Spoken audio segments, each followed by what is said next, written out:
Good morning, my name is Johnny Crocker. I'm a media studies major, a junior, and I am from Thomasville, Georgia. Good morning, I'm Christopher Fuller, a senior media studies major from Augusta, Georgia. What part of Detroit you from? Where'd you go to high school? Oh, okay. All right. Nice to see you. Thank you, brother. I appreciate it. Thank you. How you doing, brother?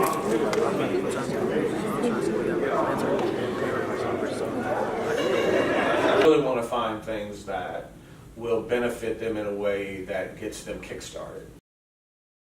For all of the people I interviewed, the interview I'm asked most about is the Tupac.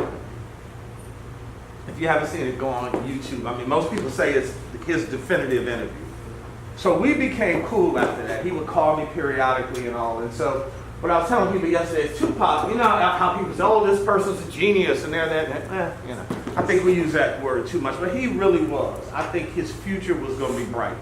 I think he would have gone on to act more and do a lot of other things.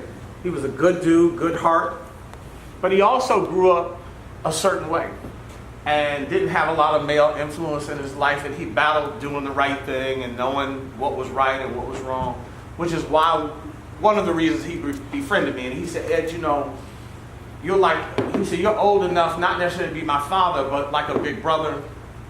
And he said, you seem to get it. He said, would you mind if I call you sometimes? And he would call me periodically, and his mother, God rest her soul, we did an interview one year, and she said, thank you very much. And again, I didn't talk to him every week, but I talked to him periodically, and talked to him about 2 weeks before he was killed.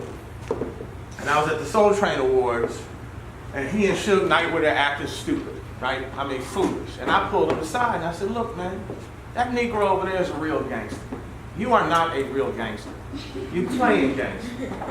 And I said, please be careful. Now, I clearly didn't know he would be dead a few weeks later, clearly didn't know that he'd be dead by virtue of violence, but I also knew it was a possibility based on where he was running.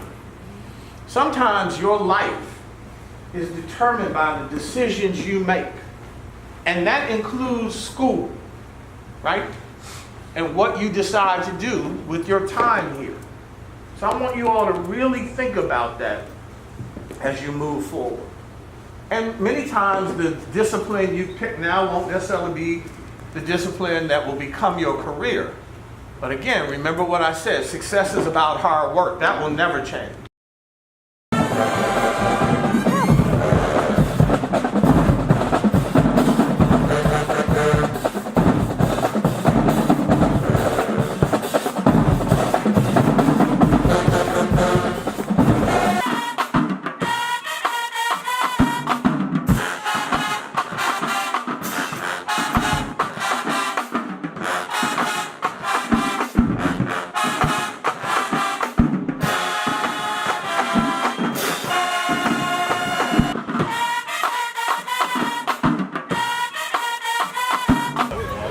You have just witnessed the Fort Valley State University Blue Machine Marching Band, here to send Mr. Ed Gordon out in style. You can catch Mr. Gordon again on campus October 15th through the 20th during homecoming week. This has been Tyler Penland.